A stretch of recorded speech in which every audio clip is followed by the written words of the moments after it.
Thank you, the D2C team. We are working very actively with each other, trying to help as many as founders as possible in D2C space. So I am co-founder and CEO of We Founder Circle. We have multiple funds, three specifically, and around $80 million of capital that is there to invest in early stage startups. Our focus is 0 to 3 years of the journey and mostly invest from seed to Series A. Very rarely we have gone into Series B and C also. 130 investments in last 3 years, very actively investing in D2C brands also. So around 10, 12 companies. The prominent one are like Rare Planet, Be Safe, Stitched, Anveshan, Avni, Nestroots, so a list goes on. So these are like some of the like very good companies. Some of them, I think half of them, around 12 total D2C brands that we have invested. 6 of them are in the category of 30 crores to 100, 150 crores of revenue. So I think we are very lucky that every time we move and we come to us like a room like this, we discover some good deals and good founders. So I'm hopeful that today also we might get some good lucky. Absolutely, this is where you find your next people. That's my greed actually. Sure. So let's move on to Pakhi Saxena from Wasir X. If you could just tell us what you do and the clients that you have.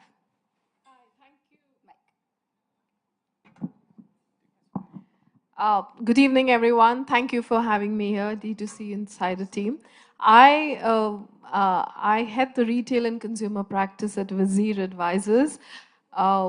We work with a bunch of legacy as well as D2C brands on their growth strategy, their accelerated strategy across, a business diversification, retail foray, as well as omni-channel approach. We work with a bunch of international brands that are wanting to come into the country. A few of the brands that I have worked with, we work very strongly with the private equity fraternity where we are evaluating a certain asset and doing the entire diligence from an outside in and finally recommending a go or a no-go on the investment. A few of the brands that we have worked with and helped significantly grow is Go Colors, W, Metro Shoes, Boat, Yoga Bar, Raymond. So a good mix of legacy and D2C brands, which I hope would lend to some insights that I could help you with. Again, a lot of very, very familiar names. Let's move on to Shomitra Chowdhury from DTTC. If you could introduce yourself. Thank you, Jayanti. First of all, I would like to thank D2C Insider platform, which has given us an opportunity to showcase our capability and solutions, which definitely cut across the domain of logistical supply chain and more precisely on the D2C, because today's event is more on the D2C part of it, right? As you all got, myself, Soumitra Chaudhary, I head the South Circle business in D2C since last 5 odd years. Our organization, if you look into, this is 34 years young organization, and we cut across all the logistical supply chain domain, right from express parcels, internationals, and last but not the least, e-commerce. Thank you. Super, thank you. So let's start with Neeraj.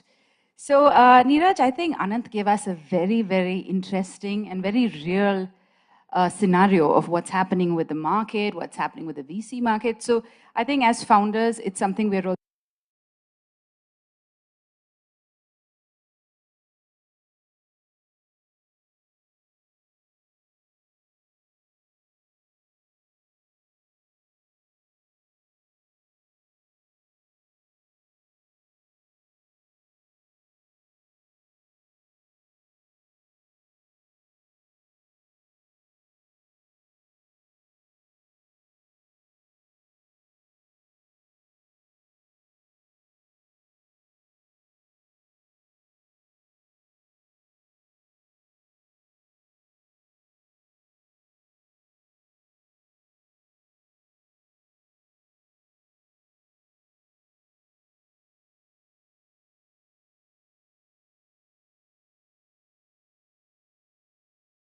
E-commerce, the D2C, that's like one business which is easy to understand. Okay, so a common person, probably the first time investor, okay, people who have just started their angel investing. So the bottom of the pyramid, there's a lot of like a lot of money which is coming into the ecosystem. Okay, and I think Shark Tank has actually helped this particular segment a lot, because you see majority of the deals actually coming from this industry.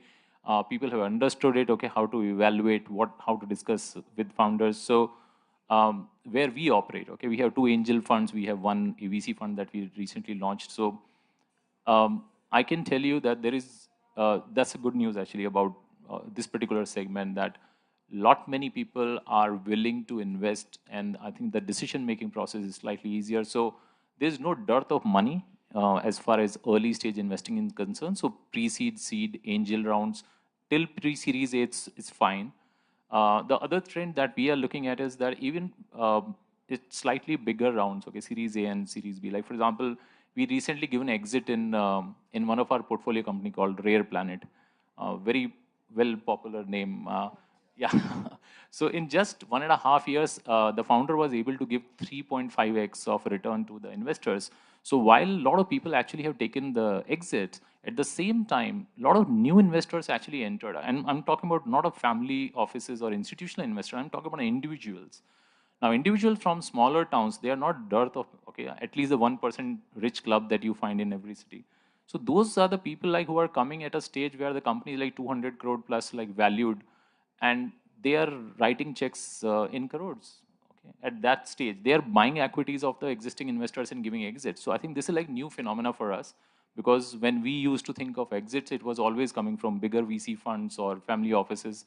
So it's a new trend that I'm looking at, both at the very bottom of the pyramid, where new angels are coming and putting money in D2C brands much easily, and I think then on the middle layer also. So the news for the founders who are building brands and D2C brands, maybe the institutional money in last 1 year has been slightly like dried, because as a sector the sentiment is not too much high. But from the angel community and alternative investment standpoint of it, there are a lot many people like who are ready to put money. Yeah. So that's. So I'm going to wear my founder hat now, because I was also on Shark Tank season 1, the same as Rare Planet. So I want to ask you another thing, because as founders, as D2C small founders, what happens is when we speak with VCs, they want to see our growth, but at the same time, they'll be like, no, you need to reach 50, 60 lakhs before we invest in you. So when we do reach 50, 60 lakhs by ourselves, we don't need a VC, So it is a bit of a catch-22 chicken and egg situation with a lot of founders and a lot of VCs. What is your take on that?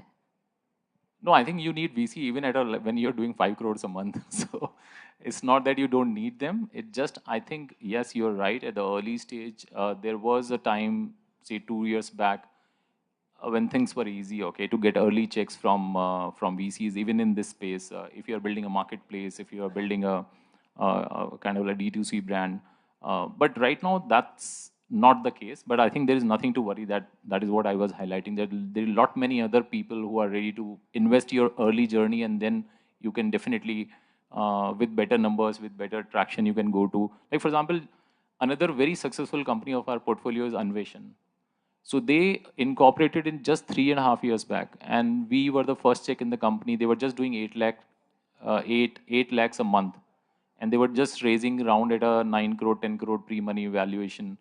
In just 3 years, this company from 9 lakhs a month revenue has gone to 6 crores a month, and they are like hitting the profitability part. Okay, so once you are performing at such a interesting pace, and you're positioning yourself not just at D2C. So for example, this company also have created a layer of micro entrepreneur. They directly work with the farmers and cluster of farmers.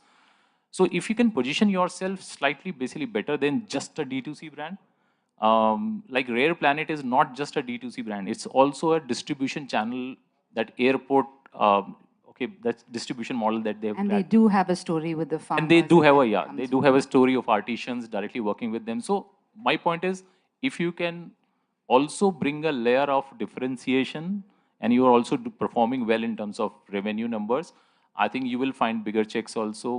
Both these companies now have VCs, multiple VCs in fact, and they're. Don't be just a D2C brand, have a story, have purpose, have impact. Am I right? Definitely. I mean, you have to find a differentiation. Like somebody was talking, so Anand was talking about pet care. Okay, we already invested in one company, Zovia, and now we are investing in a company which he just mentioned, that where you can leave your pets. It's a very early company, so we have put in the first check from our side. Now we are building that company. Dr. Shashank is helping us in rules. Okay, so he's one of the investor in that. So point I'm making is, if you can also bring a story, okay, and create a community, whether it is a community or is a distribution network or it is something like a micro entrepreneur impact side, some differentiation, and if you're doing good as a brand, great. Sure, thanks. Let's move on to Pakhi. Now say, VC's given them a check, now they're ready, a D2C brand is ready to scale. When people come and say, I want to be an omni-channel brand, right? Do you think that's an overused word in terms of that? And also a follow-up with that would be, how would you help brands who want to be omni-channel? How would you guide them into which channels they need to be? And what would you do from Waziz? Sure.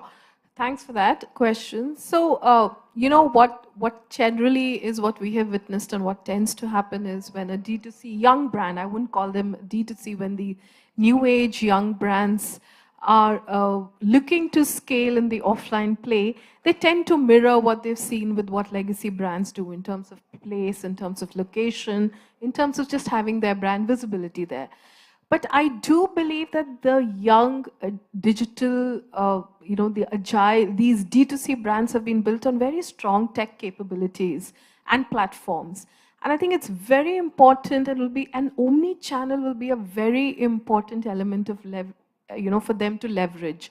They will lead the play vis-a-vis omni-channel when it comes to them and the legacy companies. And the reason being is that we suggest and we advise to them to go deeper into the rich data analytics that sits and resides with them, to look at, what are the marketing cohorts for, what are the consumer cohorts that are emerging for marketing, for basket, for category, and hence, leverage that rather than just try and mirror what legacy brands have been doing in terms of an offline foray.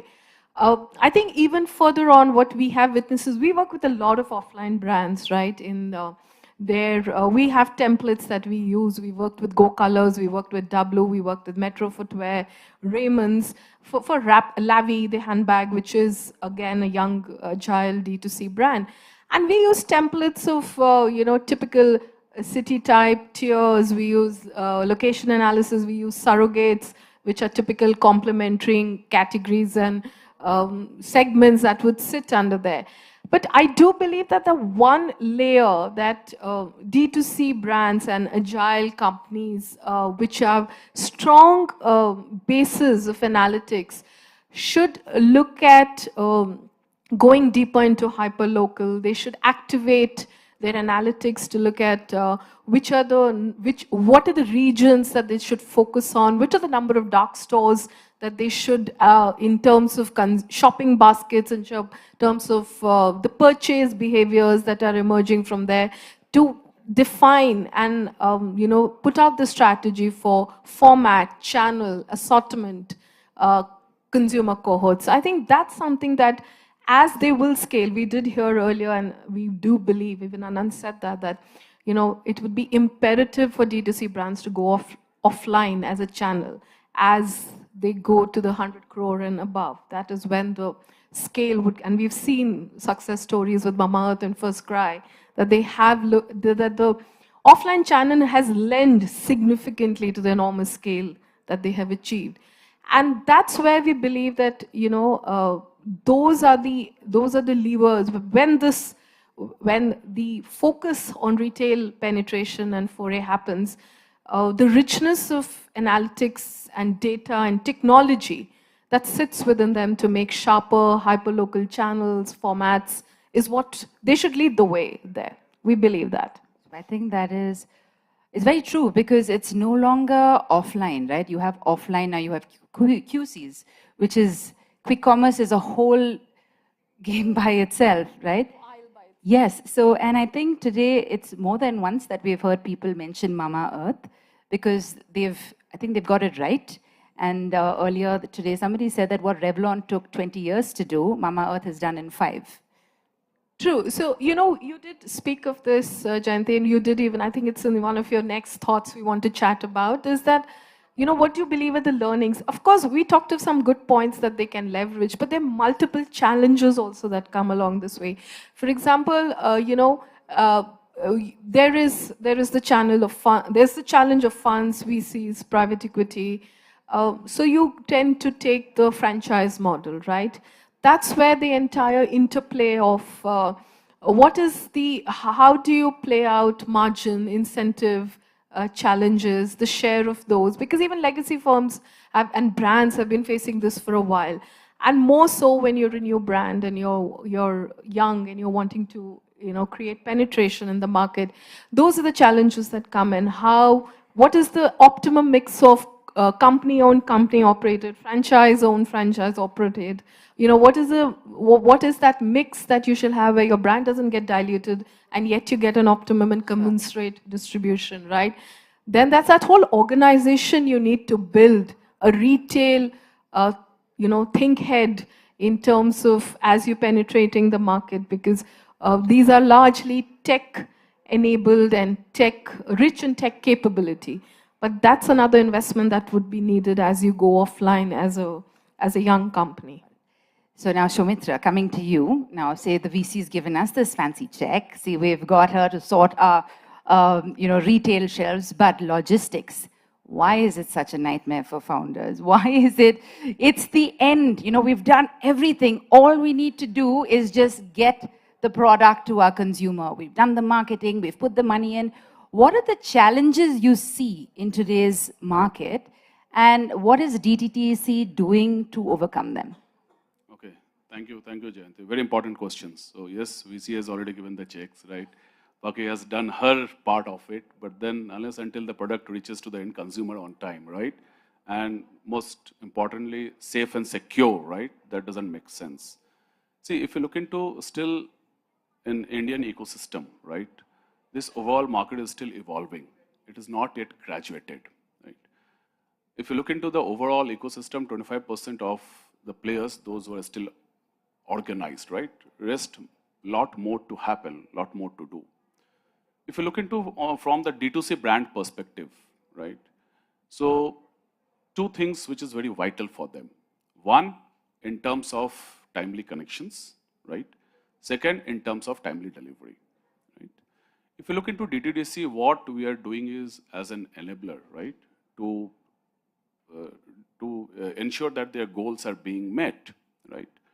So first, we have created a humongous network in last 34 odd years, right? Other than our mother hub, which is close to 50 odd plus across Pan India, mid-size hub, which is roughly close to 500 plus odd, we do have 16,500 founders who are attached with us, which actually acts as an enabler, a customer access touch points, right? That empowers us, and that somewhere, give that strength, that power in the hand of D2C brands, right? So that they can leverage this network to, to ensure that the TAT is being met, to ensure that the product reaches on time, to ensure that whatever nature of the products, right, be it on the prepaid side of it, be it on the COD side of it, right, that gets addressed to the core of it, right? From the technological advancement, if you look into DTDC like a decade back when we... I'm going to just ask you another question, which will just give this a little more format. Now you have new companies like Delivery, like ExpressBees, right, like ShipRocket, which are aggregators. Now DTTC has had a different way of working, right? You're almost like a legacy company. You've been around for 34 years. Right. So what were you saying about what have you done to sort of bring up the tech, bring it to speed? Right. So DTDC is, why DTDC is unique? If you look into when we talk about the legacy of DTDC, that is the heart of it. That is the ethos of it. That is the values of the overall 34 years legacy which we have continued. Second, in terms of last 10 years, last one decade, if you see, the kind of automation we have done, the kind of technological transformation we have done, that is the mind of DTDC. So it's a very unique mix of heart and mind to it, right? When you talk about meeting new age logistic need, right? So we are no less than any other players, national footprint players as of now, right? If you look into in terms of pin code serviceability, be it on the prepaid part of it, be it on the COD part of it, that is at par. Moreover, we are an organization with a face. This 16,500 plus touch points, which acts as a customer access point.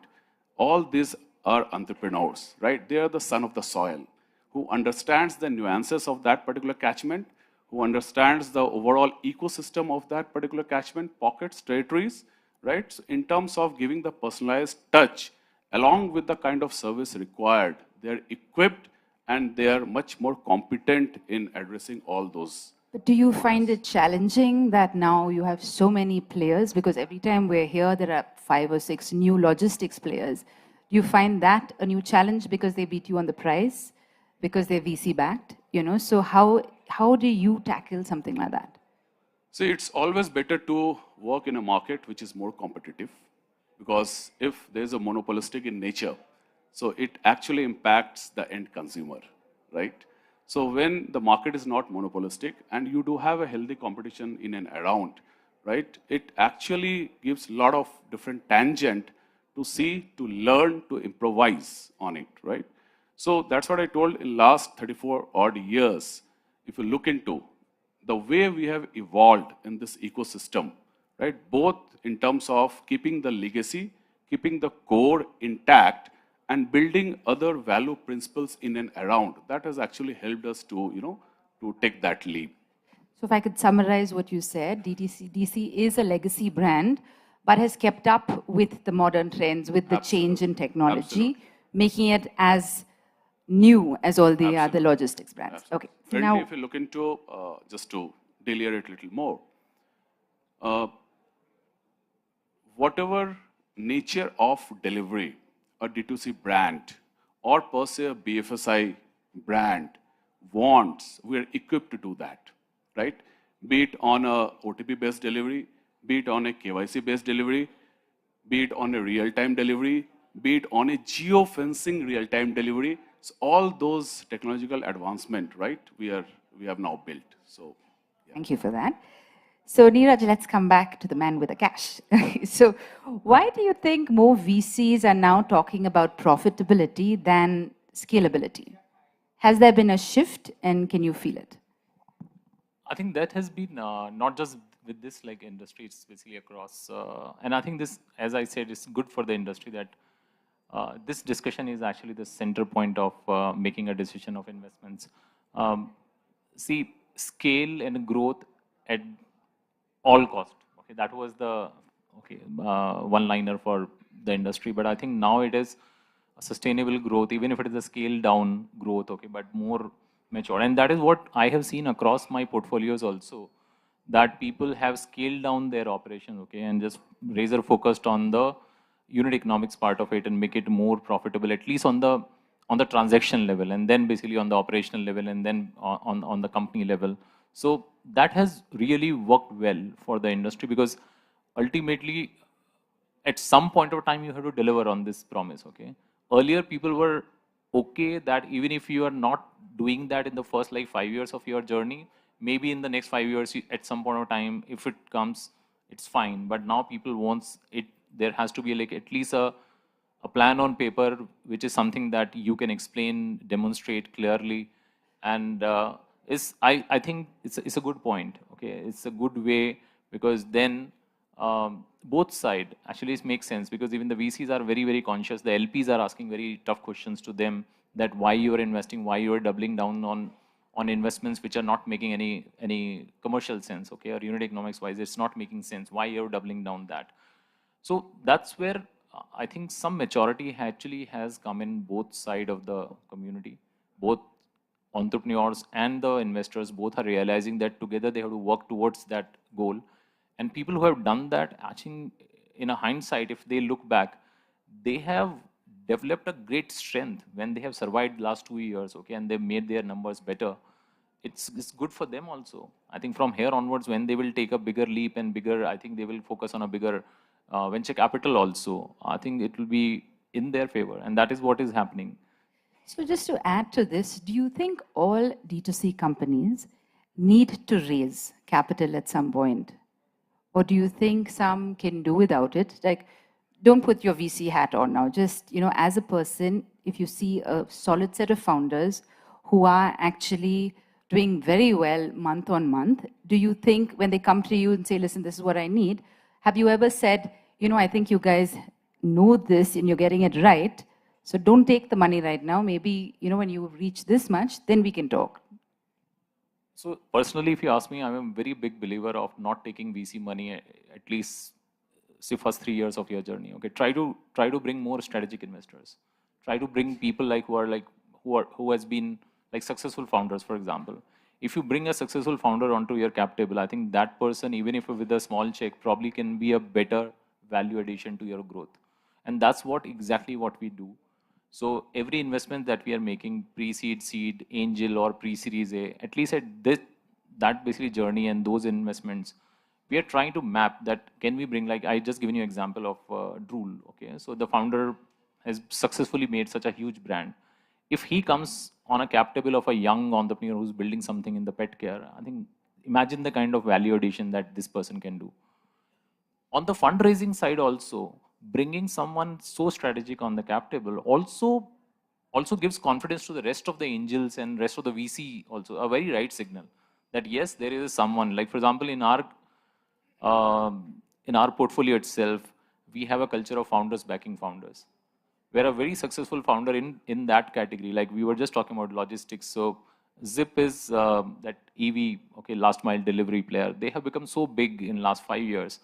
Now they have been very actively not only investing in young companies, but they have been helping us in curating, okay, good companies. We are actually like coming up with a clean tech, climate tech accelerator program where the founders of Bounce, founders of Blue Smart, founders of Zip Electric, founders of eWage, all of these guys are coming alongside with some of the very institutional investors and CXOs. Now imagine if 15 such people, 5 from founders, 5 from CXOs, 5 from legacy, okay, say family offices. If they are coming on board in young companies, what kind of value they can bring on? So it's much bigger value than simply a check from an institutional VC investor, at least at the first 3 years. This is actually very interesting because not many people actually admit to it. And I think as founders, everyone wants to get that investment to scale. So it's very interesting. You said for the first 3 years, get almost mentors, on your company board so that then you grow and then the right people look at you with the right size check. See, imagine if you get an angel check from Ananta, what does that mean? True. Okay, so we'll have to speed this up. This was getting very interesting. So, Paki, can you share some examples? Can I just add one last thing? Yes. Okay. So I'm very fond of the D2C community, for example, the D2C insider community. See this platform, what the power of this? If they validate a company, and because now they are setting up their own fund and we are helping them in that. Imagine if D2C is validating a young D2C brand, D2C insider fund. What is the validation? What is the signal that they are giving to them? They can bring so much of value addition, not just the capital, but how much in terms of distribution, branding, okay, warehousing, and the sentimental value that they bring on table. So I think strategic. They're also taking it one level with their Elevate plan, So I think this is where they actually incubate also. They incubate. I don't know if you've seen this, but they have the best mentors. They've got Ghazal, they've got Arjun, they've got everybody here. That's what I'm saying. A check from D2C Insider has much more value than a VC in the 0 to 3 years. That's what I'm saying. I think the team should give themselves a pat on their back for this. This is great. So, okay, so since we have to rush through this, so Paki, what advice would you give to founders and entrepreneurs who are preparing to scale their brands and are looking, to get into retail? So, if there are 3 things, like pointed 3 things. Sure. So, it's very interesting that we have used the word D2C, of course, a numerous number of times through the day. But we have had brands that come to us and their introduction and their opening line is we're a D2C brand. We always pause and, have this conversation with them that the D2C is only a channel. And given that we are talking omni-channel, we do say that you are not a D2C brand, you are a brand. You're there with competitiveness, in product, in disruption. We believe that that's why we call them new age agile brands, right? We believe that the disruption they have bought vis-a-vis mass manufacture, the quality that they bring to products, the new age categories that are getting, curated and incubated. So we always talk to them about looking at the lens, looking at that perspective, the landscape from the perspective of what is your category, how can you better your sourcing, where is your design, if I'm talking of a lifestyle brand, or if I'm talking of a packaged FMCG or a BPC brand, we always have these conversations on differentiated purpose, brand, and category. What is the problem you're solving for? We have conversations on sourcing, right? So because that impacts directly into gross margins, manufacturing, right? And of course, we even dwell on, and it is very important to dwell on channel, format, and all of that. But, I believe that we need to change that of talking of us being only a D2C brand. We have the entire landscape and the entire geography to tap into if we have a hero brand and a hero category that we have, and a cause that we're solving for. True. So I also think the term D2C was popularized during COVID and post-COVID because we had no other options. So there was no quick commerce, there was no offline. So I think that has become really strong. And I'll add to what the conversation a little bit to what we were chatting of with Neeraj and giving insights on. We have seen brands, while they have, you've been saying that if you have promoters who are probably not so eager for a VC check, and we've said initial 3 years, we've met house of brand, large corporates that are have successful growth stage D2C brands, but they too are looking to finally, exit and have a multiplier on what they have. But I think another interesting thing that's come out of that is they are now strategic investments and corporate investments are coming up in a very strong way. And there is competition vis-a-vis the investment fraternity it's not just private equity and VC money that's available out there. Sure.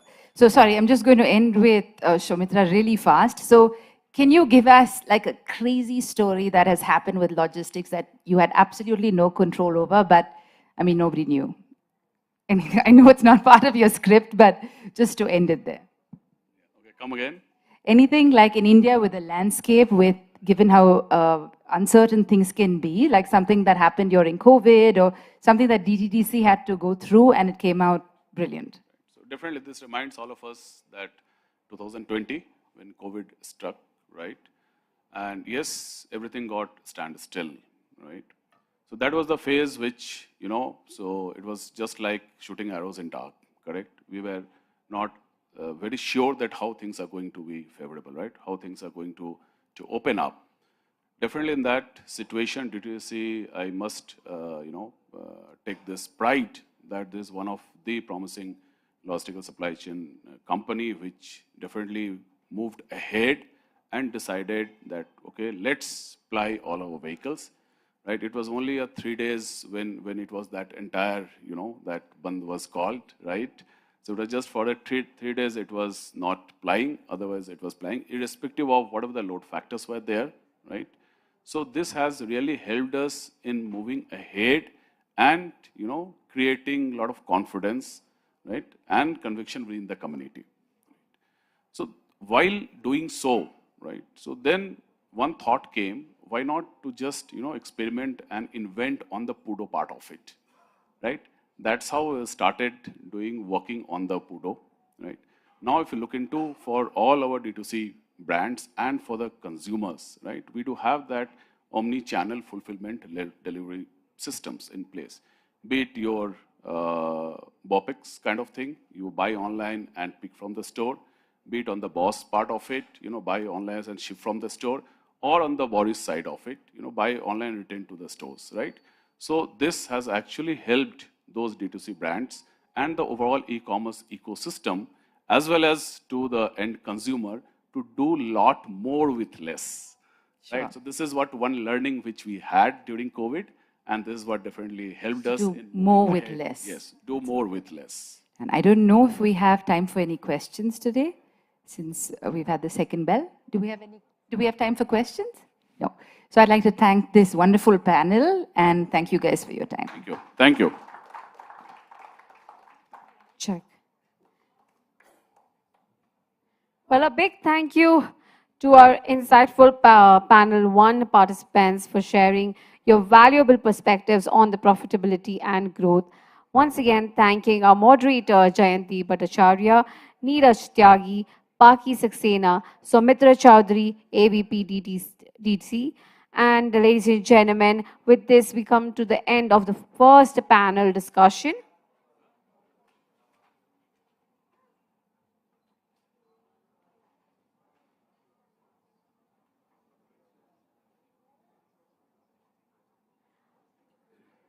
Now let's move on to our second panel, ladies and gentlemen, which dwells into the vital component of improving the customer shopping journey.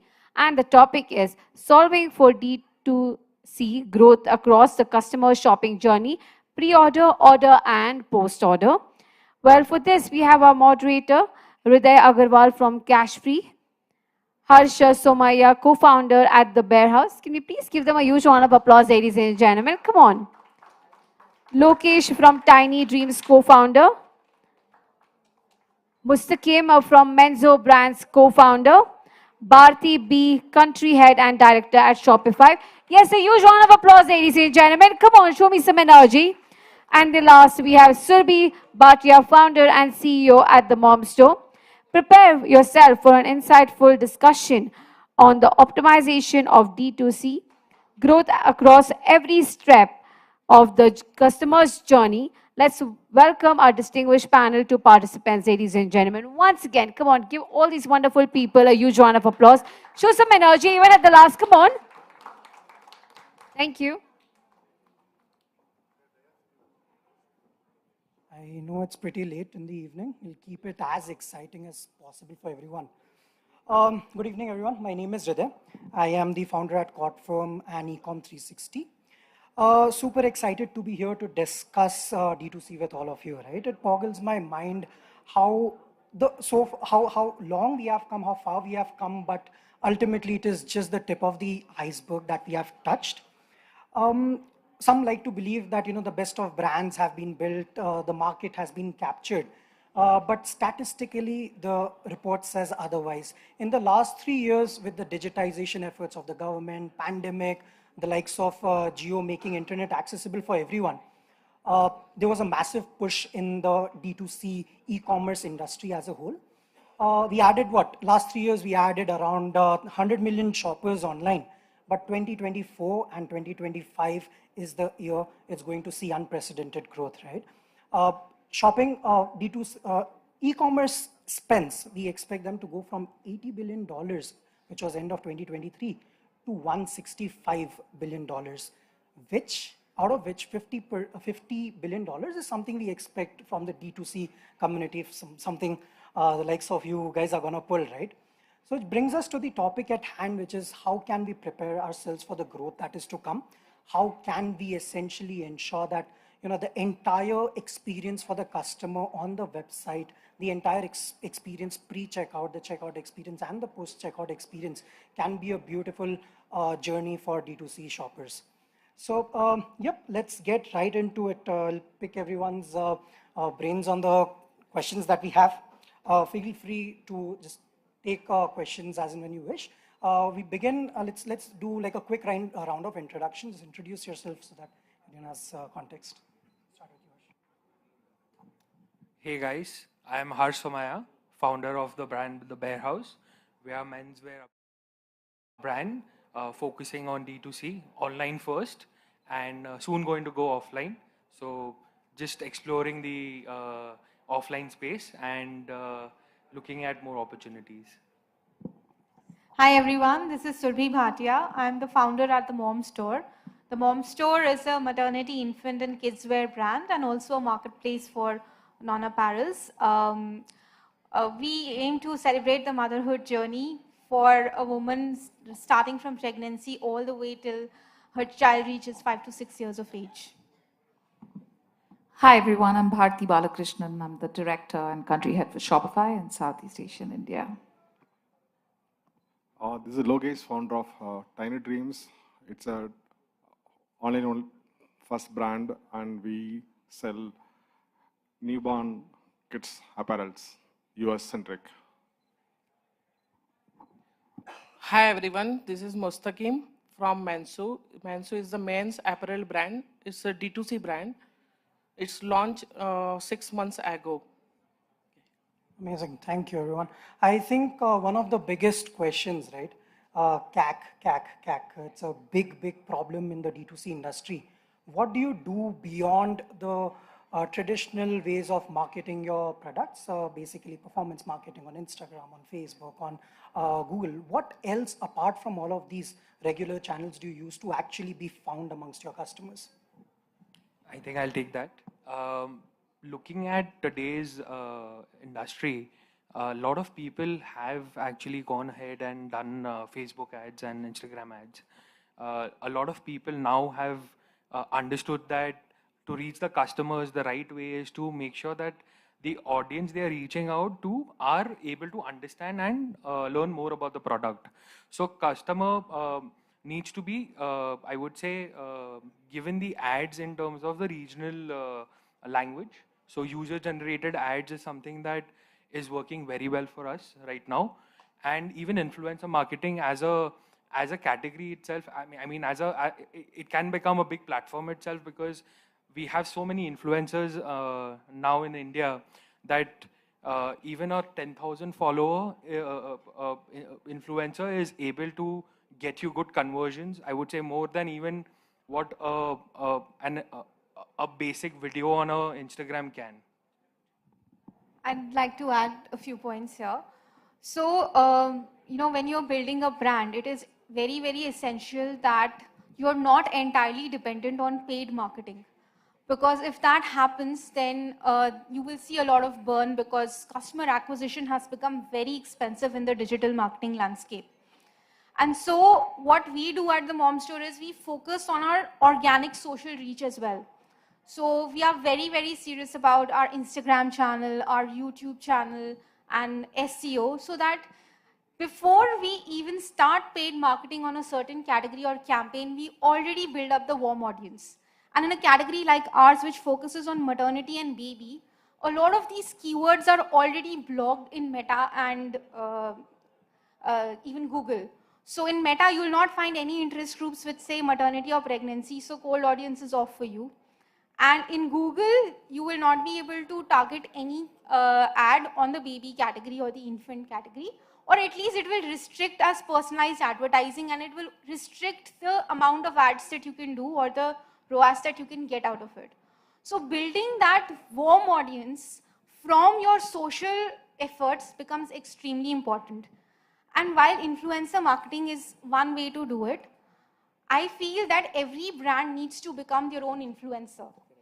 Because in that case, you can make very low cost content and reach out to your audiences. And it doesn't matter the number of views that you get. What matters is that you're getting out there and talking about it, because any customer who's discovering you for the first time will always go to your social channel and see what you're talking about. And hence, building an entire ecosystem of customer information through social and organic reach will eventually reduce your CACs. The other way to reduce the CACs is obviously first time acquisition is extremely important. But then once you have acquired a customer, retention becomes the way you can capitalize on the customer lifetime value of that customer. So retargeting the customer through email marketing, through loyalty programs, through WhatsApp marketing, or any other forms of marketing to ensure that the customer comes back to you with a different, a discount code or a gift card is something that will, reduce your overall CAC.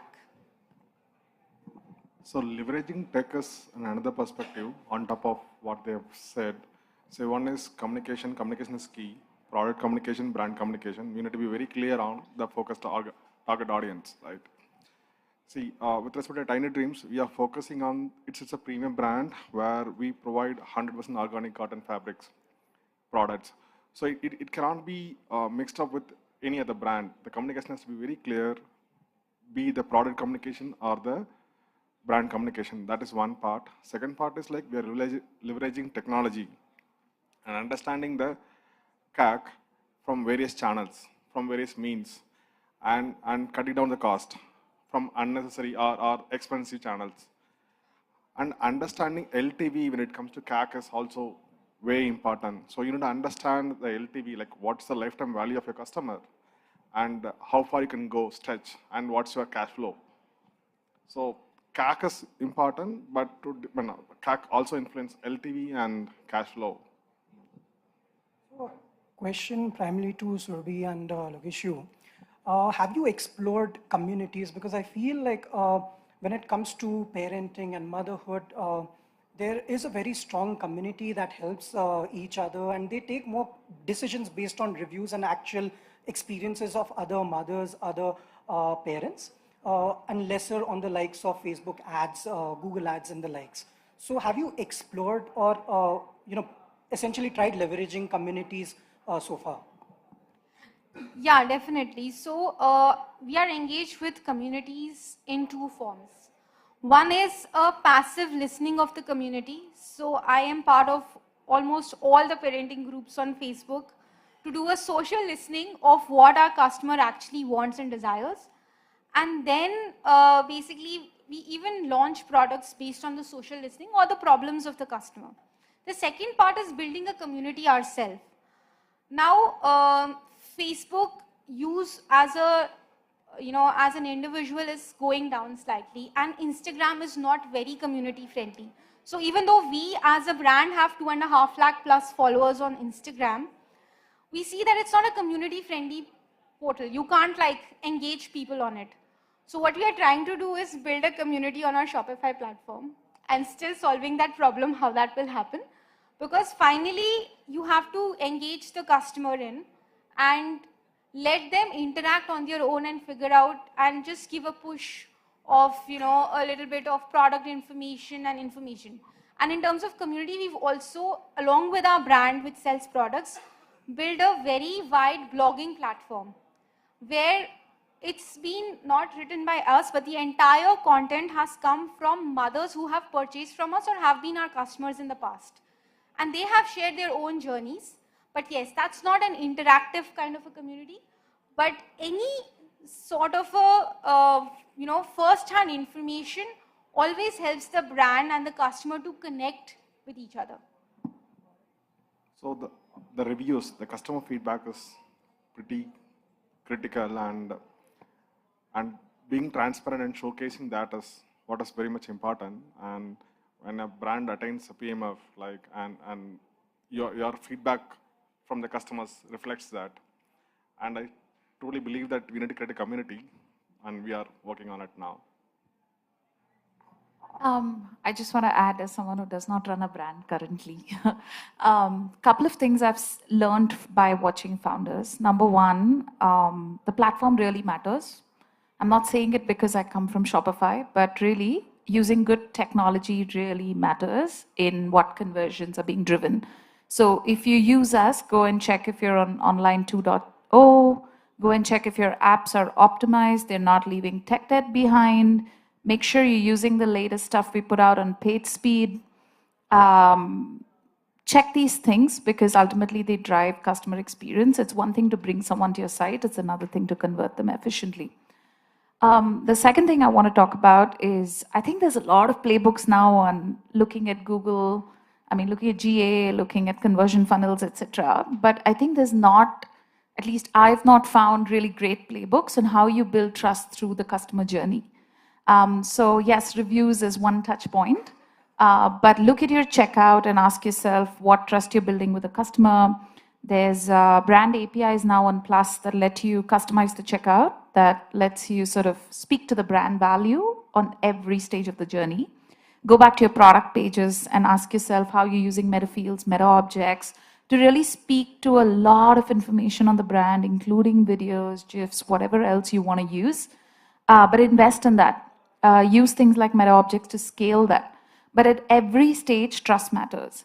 And the third thing I've seen brands do really well is how they engage with the customer between two purchases and how they engage with the user before they become a customer. So really good lifestyle websites, the first thing they'll do is give me your email. I want to send you a newsletter every week. Really good brands that are focused on building loyalty. Yes, there are loyalty programs. You can put them on your checkout. You can run gift cards. You can stack discounts. You can do all that stuff. But what are you really communicating with your customer between two purchases? It could be about something that is aligned with your experience as a brand, but really has nothing to do with the next purchase, right? And when you combine that journey with what are you expecting in terms of repeat depending on your category, that's a trust building step in itself, right? So maybe you bought, like, let's take something like lifestyle. Let's say you bought a table from my website today, and unlikely you're going to want anything from me in the next year. But if you're part of my newsletter and you're constantly engaging with me on how you could do up your home, likely you're going to come and check me out before you make your next purchase, even if it's curtains. It's really easy to invest in that in the early days. It becomes harder and harder, but for some reason, very few brands do it. So those are some things that come to my mind from good brands I've seen being built out in the last 3 years at Shopify. Makes sense. I think the entire app ecosystem or the enabler ecosystem also results in apps like Looks or Judge.me, essentially the lowest hanging fruit when it comes to creating a community out of people who are at least shopping with you, right? How are they feeling about your product? How can we get their reviews out to the people who are looking to shop? So again, kudos to the community of enablers that Shopify has as well, right? So now I think, Harsh, you pointed out, right, like what works amazingly for you is regional ads in regional languages. What I want to understand is how far are we going with personalization? And how are we nailing personalization? Is the ad which is in a regional language also landing me to a page which is in, let's say, Hindi? Is the checkout also then in the same language? And then how does the entire flow work if you do personalization? Are we doing 100% of it? Or what is the crux of there? So basically, all the ads that we try to create are demographic, interest, and user targeted ads.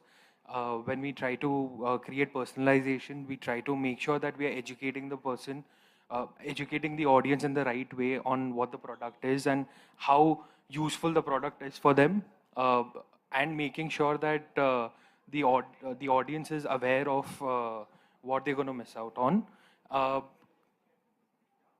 In general, when we talk about user-generated ads, what we are trying to do is make the customer more interested and they are able to understand the product better.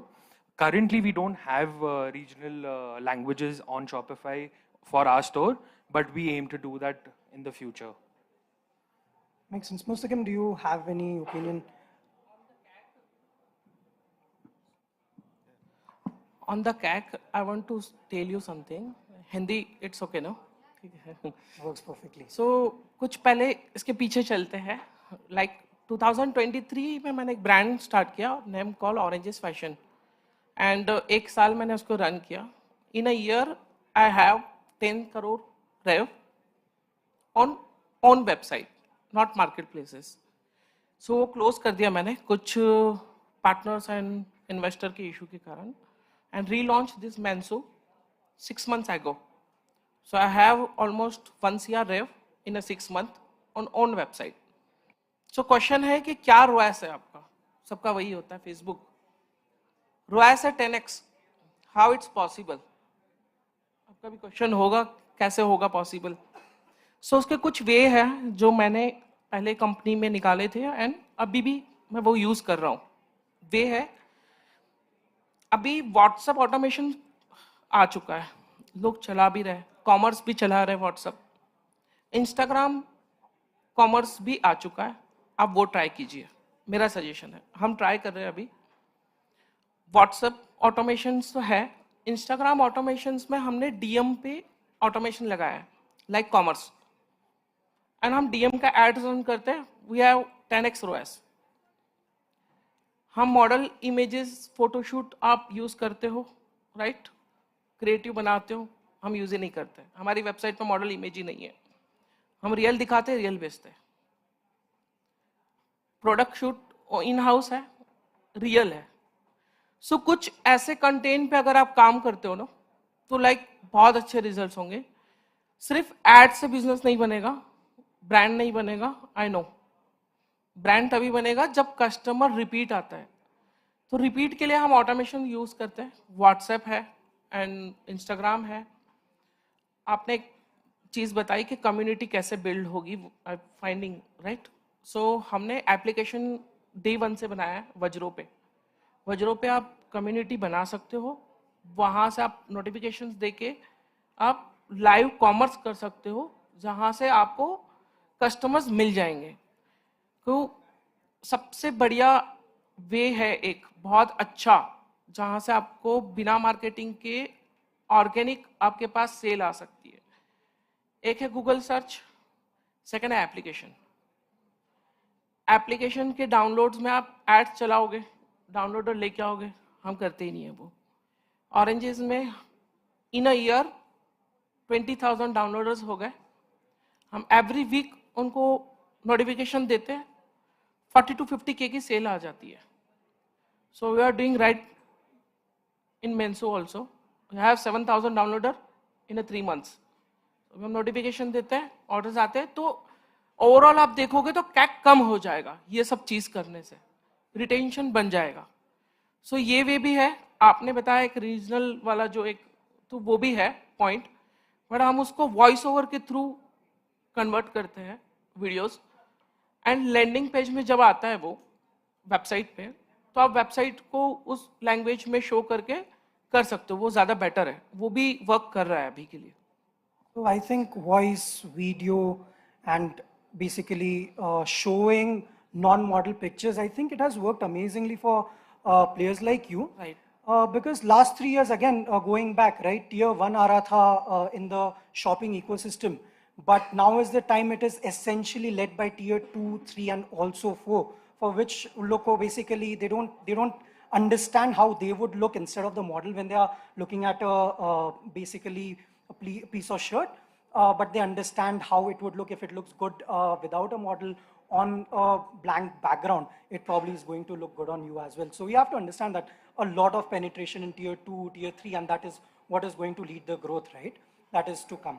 Now, obviously, on the next, this is like the pre-purchase journey, right? The next is the checkout of the purchase journey. We've spoken at lengths and breadths of checkout. So let's step back a bit and then look at what are the kind of things that you're doing on your PDPs that is ultimately increasing the add to cart and the customer checking out faster. So PDP पे ऐसा क्या change है that we are doing? PDP पे change हमने किया है, like पहले आप उसको डिस्काउंट दिखाइए PDP पे ही। आप अगर डिस्काउंट चेकआउट पे दिखाओगे तो वो कन्वर्ट ही नहीं होगा उतना। PBT पे जाने के पहले ही आप स्टिकी पे उसको कुछ डिस्काउंट दिखाइए, 5% about this, 10% example XY amount, तो वहाँ कन्वर्जन ज़्यादा मिलेगा। सेकेंड, PDP पे आप वीडियो भी बताइए प्रोडक्ट का, मेन जो प्रोडक्ट है आपका उसका वीडियो भी शो कीजिए, तो काफ़ी कन्वर्जन रेट बढ़ जाता है। अगर अपैरल बिजनेस में अगर आप देखोगे तो लोग, कस्टमर्स को फ़ोन भी आते हैं हमें टीम को, सर इसका लाइव वीडियो भेज दो, सो वो अब नहीं आता है हमें, लाइव फोटो भी नहीं मांगते कस्टमर्स। सो PDP पे ऑफर्स एंड लाइव वीडियोस बताना चाहिए ताकि कन्वर्जन उससे काफ़ी बढ़ता है। A few examples come to mind. Maybe those are more real versus me telling you what feature to use, which is probably meta objects. But please go check out Nicobar, check out MCaffeine, and I'd say Headphone Zone, who are a very veteran brand on Shopify, who really have used certain features to create such descriptive and in-depth content and in a scalable way, right? Because we're talking about apparel, we're talking about like mobile accessories, where typically you have, if not thousands, at least hundreds of SKUs. So, you know, if you're talking about, let's say, organic cotton and you want to talk about certain features that are cross SKUs, There are features today that let you do that very easily. The recent edition just released 2000 variants. So the way you set up your product pages has completely changed, and you must go look at it. Videos is super important, totally agree. Especially in performance marketing, I feel it's less about the personalization, it's more about how short you can make the journey. So optimizing a good product page and then landing someone directly on that and making that near perfect in terms of content, in terms of video, in terms of description, in terms of detailed access to customer information really improves conversion. I think one more thing you need on PPD, like add to cart and buy now button sticky, it's more important. If this two button is sticky, conversion rate you will get almost 12% extra. I check out this. Nice.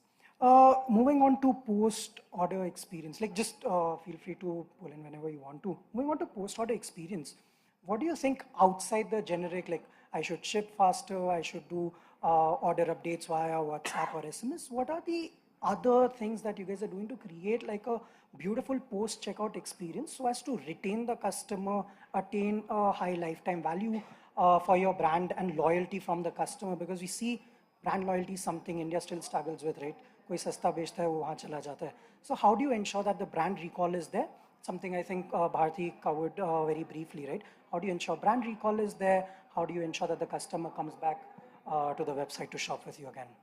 I think as simple as a thank you note post the purchase does wonders in terms of a checkout experience. Making sure that you're connected with your customer, sending again segmented emails to the customer after the purchase, making sure that they are aware of what's new, what's coming up next. Connecting with them regularly plays an important role. Apart from emailers, customer service. That's I would say that's the most important thing. Never your customer is never happy with you when they have any size issues or they have any fit issues. Making sure that there is someone always to answer them on WhatsApp or on call or any mode of communication. Someone has to be available to make sure that their query is answered within 12 hours would play a very big role in making sure that the customer comes back again to you. Yeah, I'd like to add to that point to say that customer care automation has never worked for us. So customer in India is highly impatient. You know, when they say hi and you don't reply in like 10 minutes, it'll be like question mark, question mark, question mark, question mark. So, and then they will find you out on Instagram, and then they will be like, find an email and like, I didn't get any response, and it's just been 10 minutes since they first reached out to us. So we make sure that all our customer care portals, whether it's the WhatsApp or email, or even WhatsApp reveals phone number and it's an active number. It is manned by a human being who are calling them back even on a weekend. So we work with a customer care team on a roster, and we are like forever available, because we don't want our customer to, sort of get disappointed or lose out on the next purchase just because they didn't get a response in time. We are also doing same. 24/7 call service available. So I think so that brings the customer very close to exactly one of the biggest brands that we have.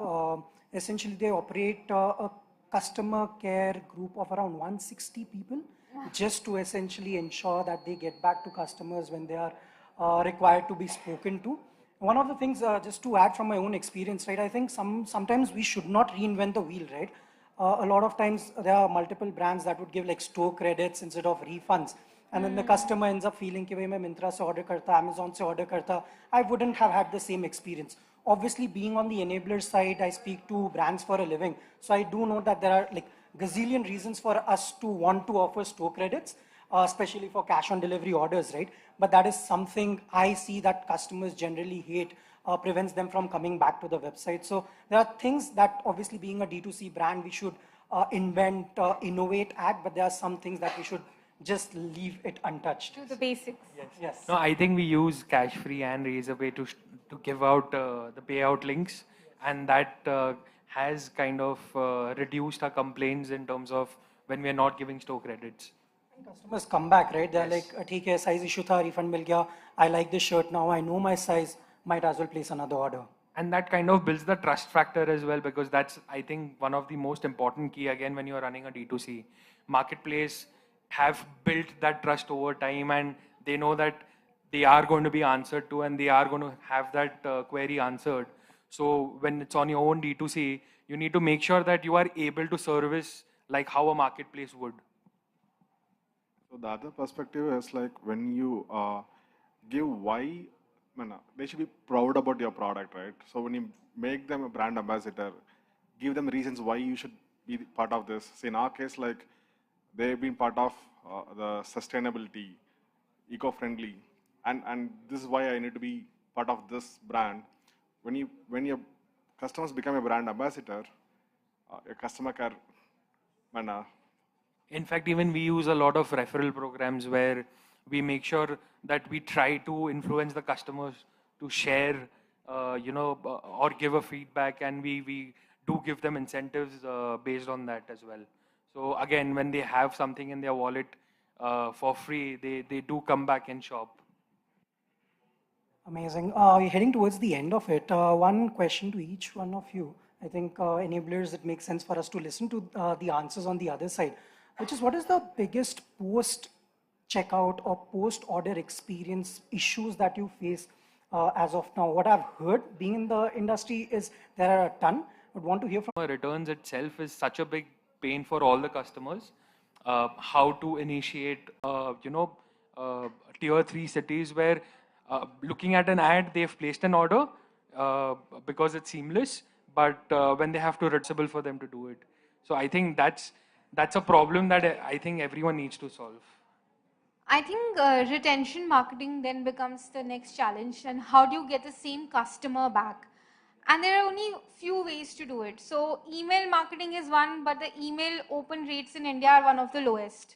There are about 8 or 10% open rates, and how many clicks will you even get even if you have 2.5 lakh customers? Because emails are just considered spam in India. And same with SMS.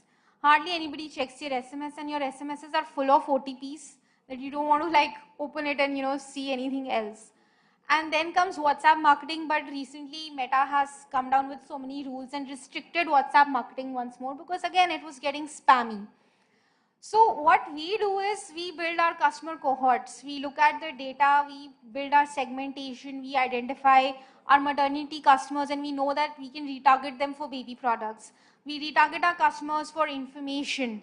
And then we basically make these customer match lists and upload it on our Meta portals and Google ad accounts, so that our ads are more focused towards the audience that we cater to, and it doesn't go blind and have to optimize itself. It's already a warm enough audience to retarget to.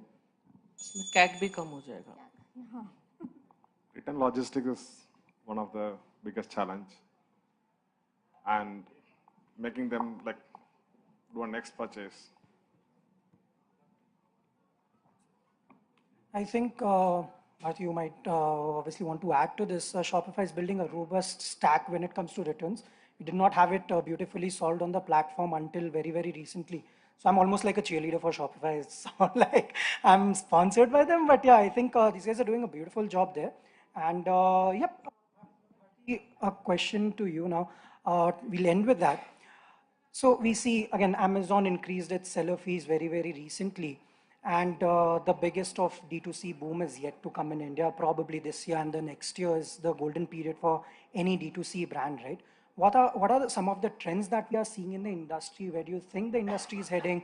What is Shopify doing? Because most of the D2C brands are on Shopify. How can we leverage Shopify better to basically scale and grow our brands? Oh, that's a lot of questions in one. Let me look. I think our journey in India, I think of it in 3 parts, right? We're a 20-year-old company this year. We're going to celebrate our birthday in June. We turned 20. But we've actually been in India for the most part of it, about 15 years now. But for the first, I'd say half of that, we were really just a partner ecosystem, right? So typical India outsourcing story. There were many partners here, freelancers, devs, who set up shop and were helping merchants launch globally. That actually helped Indian merchants a lot when we became a merchant market. So in the mid 2010s, I'd say the first brands to embrace Shopify in India as merchants were the Boats, Sugars, Caffeines, all the D2C brands. And then I'd say in the last 3, 4, 5 years, maybe pre-pandemic and then set on steroids by the pandemic, the established brands are a huge piece of our portfolio today. In fact, I'd argue they're a bigger part of our portfolio than the D2C brands. So I'm talking brands like V-Guard, Levi's, Jockey, Crompton, VIP, all these guys, right, who've been around forever. I think what's really happening is, of course, retail's always been big in India, but how a customer discovers you today has completely changed. So it doesn't matter what channel you're thinking about while building a brand, right? It could be your website, it could be a marketplace, it could be offline, it could be EBOs, it could be malls, it could be department stores, it could be high street. What matters is where does your customer find you first? It used to be a hoarding. Today it is, I see the hoarding, I Google, I go to the website, I check if you have stock near my house and I come to that store and I want that size at that point in time or ship to me in 4 hours. That's pretty complex. And you don't need to take on all of that on day one, but that's sort of consumer behavior. The second thing we're seeing is, look, India has a very young generation that is consuming for the first time, and that is fundamentally changing certain categories. I mean, we've seen it play out in beauty, we're seeing it play out in fashion. So the combination of these two things is giving rise to a lot of disruption in any big category. My conservative view is to always start with a category that exists and make your dent in it versus try and build a new category. I've been at startups before and I've tried building new categories and it's very, very difficult. But then you've got things like mobile accessories, right? That are honestly brand new. I worked at Big Bazaar. I don't think we sold mobile accessories till maybe 2016 or 17, and it blows my mind that we didn't think of it, right? So it's really important to combine these two things, how consumers buying are changed and young consumers think about the same categories very differently. So as long as you know who your consumer is and you know the mix of the channel, the website or online is just one starting point. You have to find the right mix for your brand and execute well, right? And there is already a large market and hopefully it continues to grow, sure, but there is already a very large market, right? India has always been a very large retail market and consumers are buying newly. So don't wait for the market to grow. There's a big opportunity already. That's been my experience. Amazing. I think we're pretty much done. Thank you so much, panelists. I hope you had an insightful chat. And yeah, thank you so much for your time. I will hand you over to the lady.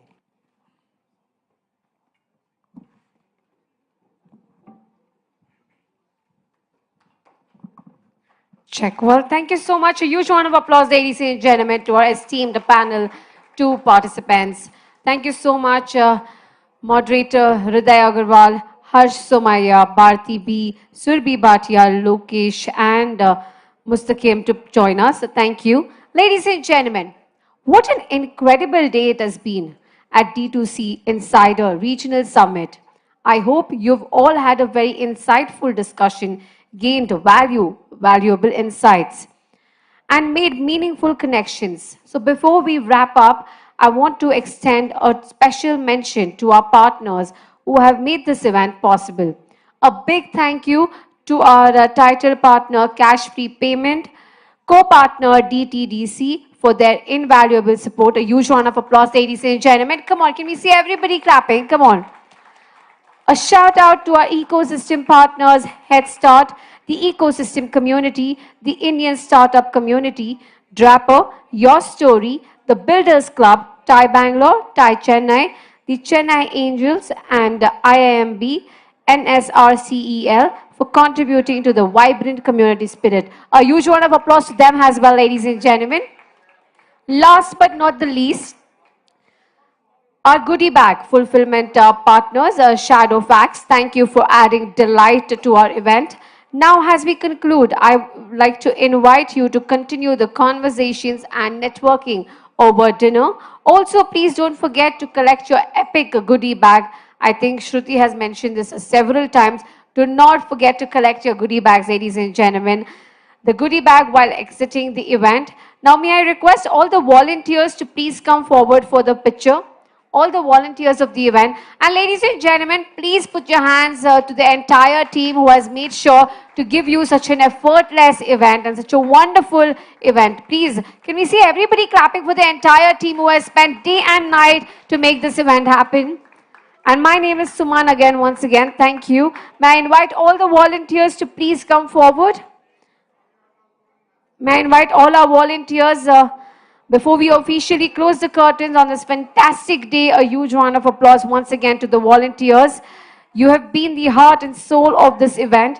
Our volunteers, Payal, Vedika, Kavya, Aman, and in the team we have Shijit, Shruti, Hashatosh, Aman, Ronil, Kushbu, and Amay. Please make your way to the stage to get a special picture. Your hard work and enthusiasm has made a lot of difference and we want to immortalize this moment. May I request all the volunteers to please come forward for the picture, please. Once again, inviting all the volunteers to please come forward for the picture.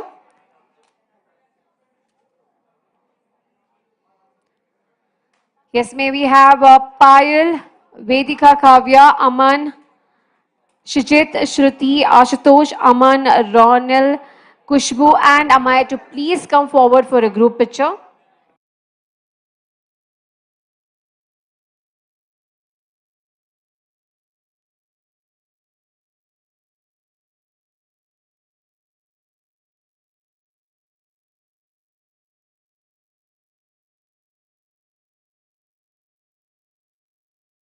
Working. It was lovely seeing you all here. Hope you all go home with more connections and stay tuned with us because the D2C Insider Summit keeps happening again and again, and we hope to make your business grow just like how we grow. Thank you so much for being a part.